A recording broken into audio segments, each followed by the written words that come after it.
मगध के प्राचीन राज्य में एक बहुत ही धनी व्यापारी रहता था। उसके पास बहुत सारा धन था।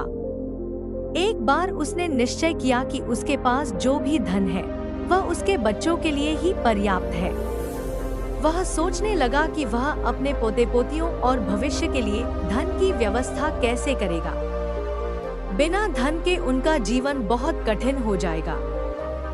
यह सोचकर वह बहुत तनाव में रहने लगा। लेकिन उन्हीं दिनों तथागत गौतम बुद्ध मगध राज्य में भ्रमण कर रहे थे।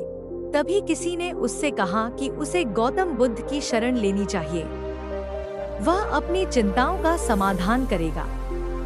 वह व्यक्ति गौतम बुद्ध के पास गया और बोला, बुद्ध, मेरे पास इतना धन होना चाहिए कि मेरे बच्चे, उनके बाद उनके बच्चे और उनके बच्चे आदि आने वाली कई पीढ़ियों तक मेरे धन का उपयोग करते रहें और निश्चित रूप से तब भी मेरा धन समाप्त न हो। यह सुनकर गौतम बुद्ध मुस्कुराए और बोले, ठीक ऐसा ही होगा, लेकिन उससे पहले तुम्हें इस शहर के बाहर झोपड़ी में रहने वाले परिवार को एक दिन का भोजन देना चाहिए।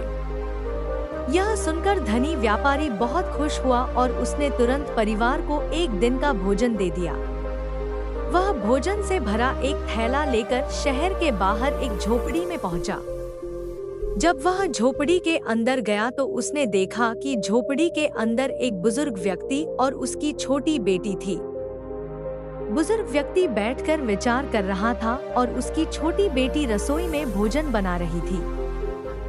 छोटी बेटी को देखकर धनी व्यापारी ने भोजन की सामग्री का थैला बढ़ाया और कहा, मैं इस शहर का एक धनी व्यापारी हूँ और मैं आपके परिवार के लिए एक दिन का हिस्सा लाया हूँ, इसे रख लीजिए। यह सुनकर व्यापारी ने मना कर दिया और कहा, लेकिन हमारे पास आज के भोजन की व्यवस्था है। व्यापारी ने कहा, तो फिर अगले भोजन की व्यवस्था इसी से होगी। महिला ने कहा, दुर्भाग्य से हम इसे किसी भी हालत में अगले दिन के लिए संग्रहित नहीं करते हैं। हम अपने रोजमर्रा के खाने का प्रबंध खुद ही करते हैं। यह सुनकर मनी मैनेजर को लगा कि एक रैंक है जो किसी भी हालत में अपने कल के लिए संग्रहित नहीं होती है और मैं वह व्यक्ति हूँ जो आने वाले कई युगों के लिए धन इकट्ठा करने की चिंता में मर रहा हूँ। अब उस मनी मैनेजर को समझ में आ गया कि गौतम बुद्ध ने उसे शहर के बाहर इस केबिन में क्यों भेजा था। अगली सुबह वह सेठ फिर गौतम बुद्ध के पास पहुंचा और बोला, तो अब मैं समझ गया कि आप मुझे क्या समझाना चाहते थे, लेकिन क्या आप मुझे विस्तार से समझाएंगे कि तनाव क्या है, यह कैसे उत्पन्न होता है और इसका समाधान क्या है। गौतम बुद्ध ने कहा, कल के बारे में चिंता करना हमारा कल बदल सकता है, लेकिन यह निश्चित रूप से हमारे आज की संतुष्टि को खत्म कर देता है। तनाव एक ऐसी विकृत आदत है जो हमारे जीवन से संतुष्टि के सभी पहलुओं को खत्म कर देती है और उसे नीरस बना देती है। आम तौर पर तनाव का कोई वास्तविक अस्तित्व नहीं होता है। तनाव एक प्रवृत्ति है, एक विचार है जो आने वाली चीजों के डर से उत्पन्न होता है। जिन चीजों पर हमारा कोई नियंत्रण नहीं है, जिनके लिए हम कुछ नहीं कर सकते, उन पर विचार करना तनाव है। गौतम बुद्ध ने आगे कहा, बस एक बार गहराई से सोचें और देखें कि अगर आप दिन भर उन चीजों पर विचार नहीं करेंगे तो क्या बुरा होगा। यह सुनकर व्यक्ति बोला, बुद्ध, क्या आप यह कहना चाहते हैं कि हमें किसी भी मामले या घटना पर विचार करना छोड़ देना चाहिए? बुद्ध ने कहा कि जीवन में जो समस्याएं आई हैं या आने वाली हैं, उनके बारे में सोचना और उनका समाधान ढूंढना हमारे ज्ञान का काम है, लेकिन एक ही समस्या पर बार बार विचार करना एक गलत व्यवहार है। जब हमारा मन एक ही घटना या विचार में फंस जाता है, पूरे दिन एक ही बात या घटना पर विचार करता रहता है, एक ही चीज में फंसा रहता है, तो ऐसा विचार हमारे जीवन से सारी खुशी, शांति और उल्लास को खत्म कर देता है। तनाव का सीधा साधा मतलब यह है कि हम उन चीजों पर विचार करते रहें जो हमारे जीवन में घटित हुई हैं। तब महात्मा बुद्ध ने उस व्यापारी को अच्छे तरीके से समझाया और कहा, तुम ज्यादा सोचकर क्या बदलोगे, लेकिन हाँ, अगर तुम किसी चीज के लिए काम कर रहे हो तो तुम कुछ बदलाव ला सकते हो। लेकिन अगर तुम उस चीज या घटना के बारे में दोबारा सोचना छोड़ दो और फिर से कुछ भी गलत न हो, तो तुम उसी चीज के बारे में क्यों सोचते रहते हो? तुम अपने जीवन की सारी खुशी और शांति अपने हाथों से क्यों नष्ट कर रहे हो? लोग जिन घटनाओं को लेकर तनाव में रहते हैं, उनमें से ज्यादातर उनके भविष्य से जुड़ी होती हैं। तनाव कभी भी रोजमर्रा की जिंदगी में नहीं होता।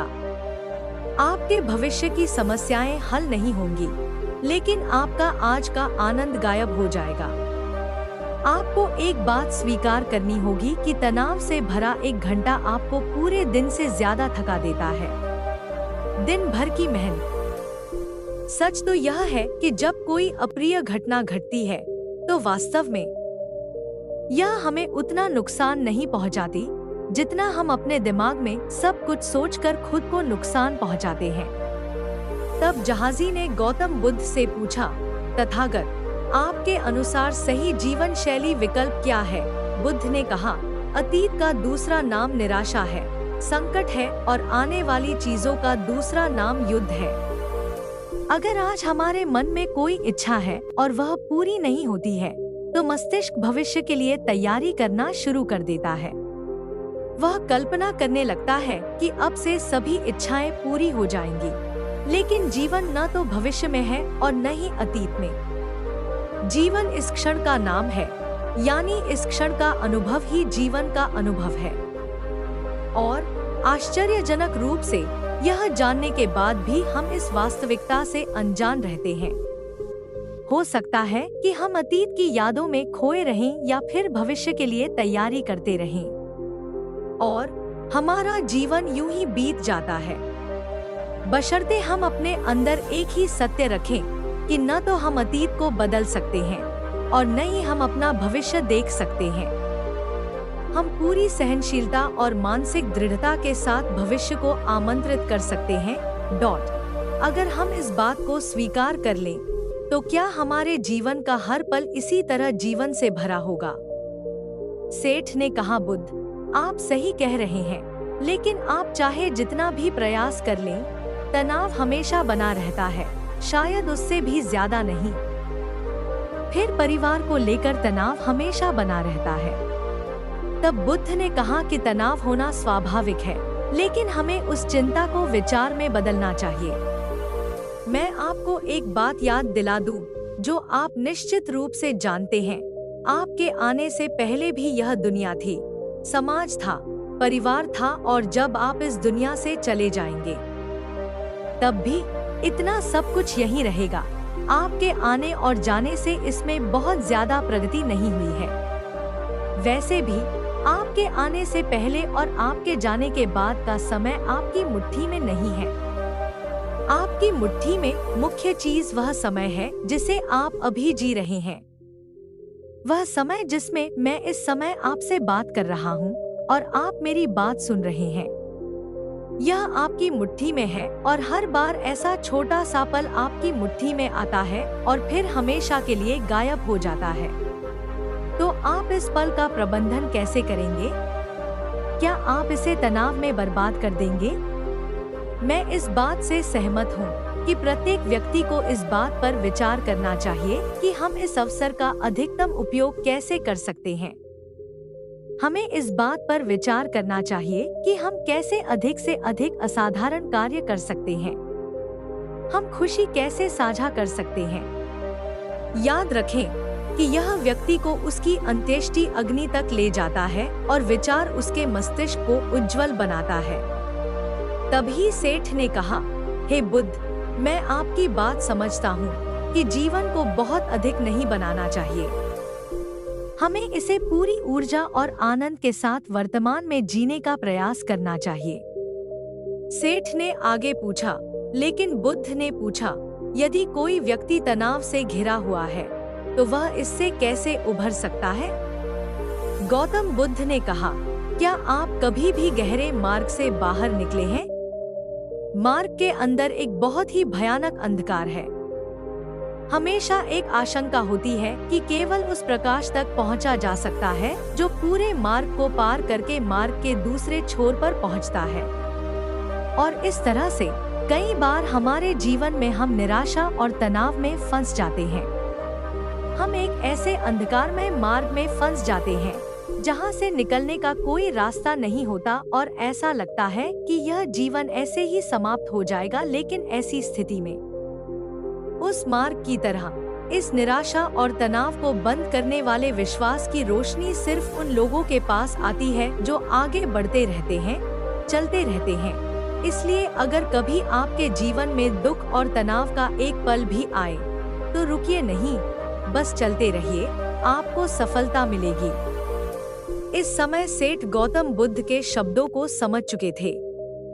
उन्होंने बुद्ध को धन्यवाद कहा और वहां से चले गए। लेकिन दोस्तों, इस वीडियो को समाप्त करने से पहले मैं आपको 5 उपयोगी सुझाव देना चाहता हूं, जिनका उपयोग करके आप अपने दैनिक जीवन में बहुत सी चिंताओं और असुविधाओं को कम कर सकते हैं।